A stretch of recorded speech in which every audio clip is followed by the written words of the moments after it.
Assalamualaikum warahmatullahi wabarakatuh. Selamat pagi semuanya, kelas 5 Salahuddin dan kelas 5 Umar. Bagaimana kabarnya hari ini? Semoga kita semua selalu dalam keadaan sehat walafiat, senang, bahagia, dan terus bersemangat untuk belajar.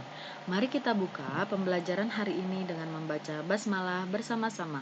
Bismillahirrohmanirrohim.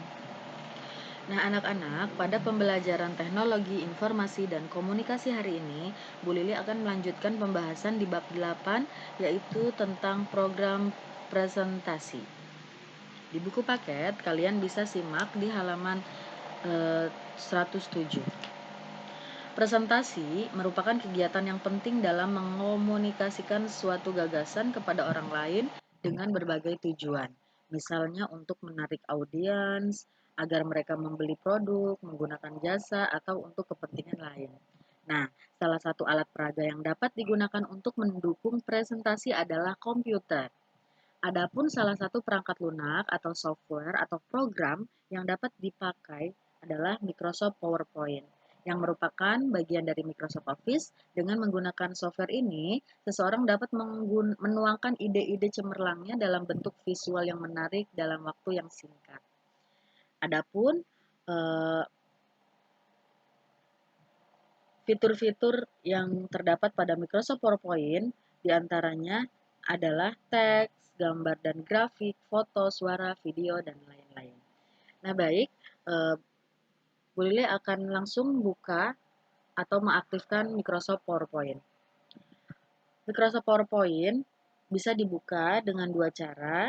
Yang pertama, dengan mengklik Start, kemudian All Program, kemudian pilih Microsoft Office, kemudian pilih Microsoft PowerPoint yang tersedia pada laptop atau komputer kalian masing-masing. Nah, kali ini Bu Lili akan menggunakan cara yang kedua, yaitu dengan langsung menekan shortcut atau ikonnya.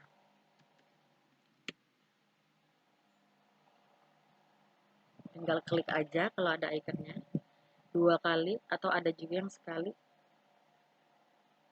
Nah, maka akan terbuka Microsoft PowerPoint. Di sini ada banyak desain. Terserah kalian mau pilih yang mana. Bu Lili akan pilih yang blank.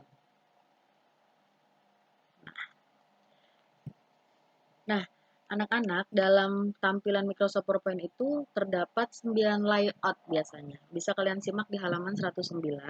Ada title slide. Nah, di sini ketika kita klik new slide, maka di sini akan muncul layout-layout yang direkomendasikan dari Office Term. Ada title slide, ini biasanya untuk menampilkan judul pada awal presentasi, kemudian title and content, biasanya slide untuk menampilkan judul dan isinya, kemudian section header, biasanya untuk menampilkan judul presentasi di bagian bawah, kemudian to content, untuk menampilkan judul dan dua isi yang disajikan dalam dua kolom, kemudian comparison, untuk menampilkan judul bab, lalu judul anak bab, dan isi yang disajikan dalam dua kolom, kemudian title only, itu hanya memuat judul saja. Blank ini artinya yang kosong. Jadi pada bagian kosong ini bisa kita ganti backgroundnya dengan gambar lain, atau bisa kita sisipkan dengan chart atau shapes atau lain-lain.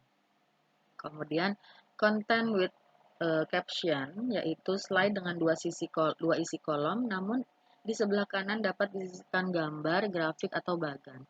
Yang terakhir, picture with caption, slide untuk menampilkan gambar dengan di bawahnya ada isi berupa teks. Nah, langsung saja.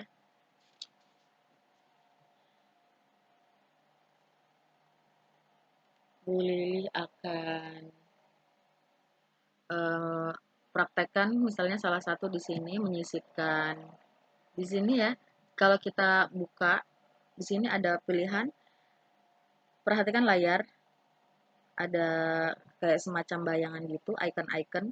Icon yang pertama kita bisa menyisipkan tabel, kemudian icon yang kedua kita bisa menyisipkan grafik, yang di sini smart grafik, kemudian picture, foto atau gambar, di sini online picture, gambarnya yang dari online. Kemudian kita juga bisa menginsert video. Untuk mempersingkat waktu, nanti kalian bisa lakukan di rumah, tinggal klik saja, misalnya seperti ini. Kita klik, nah terus kita pilih deh, misalnya yang ini. Kemudian kita oke. Ini contoh aja ya. Nah, seperti ini. Itu caranya untuk menginsert gambar, clip art, tabel, grafik, atau objek yang lainnya. Kemudian, langsung aja dibuka halaman 113. Bu Lili misalnya, yang pertama, nomor 6, loncat ya, nggak masalah ya. Yang kira-kira penting aja. Di nomor 6 itu menukar posisi slide. Perhatikan tabel, Bu Lili akan menukar posisi slide, tinggal digeser saja menggunakan mouse. Nah, seperti itu. Terus menghapus slide, misalnya yang kedua ini akan dihapus. Diklik slide yang ingin dihapus, kemudian delete. Nah, seperti itu.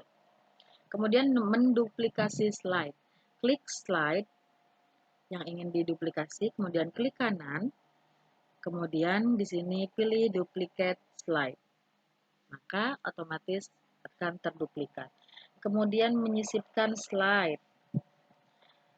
Pilih klik icon slide milik slide ketiga, misalnya slide kedua, kemudian klik kanan pada mouse, lalu pilih new slide.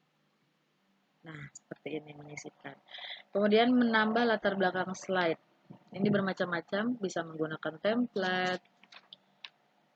Yang pertama misalnya kita gunakan menggunakan template ya. Kita pilih menu design. Nah, di sini kita bisa pilih yang mana yang ingin kita gunakan. Nah, seperti ini ya. Lalu, kita atur skema warna untuk semua slide. Masih di menu design, kemudian pilih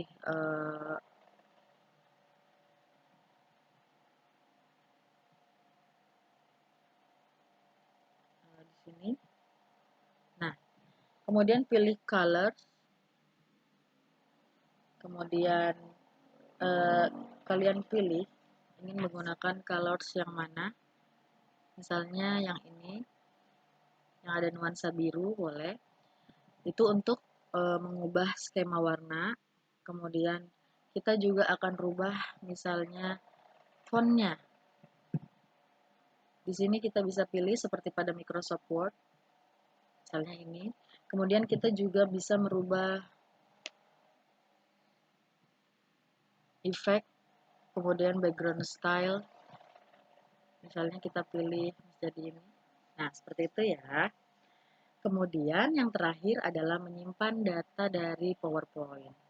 Itu tinggal pilih menu file, kemudian save, atau jika ingin dirubah namanya dulu save as, kemudian ingin disimpan di mana, misalnya di sini, baru kemudian beri nama. Misalnya contoh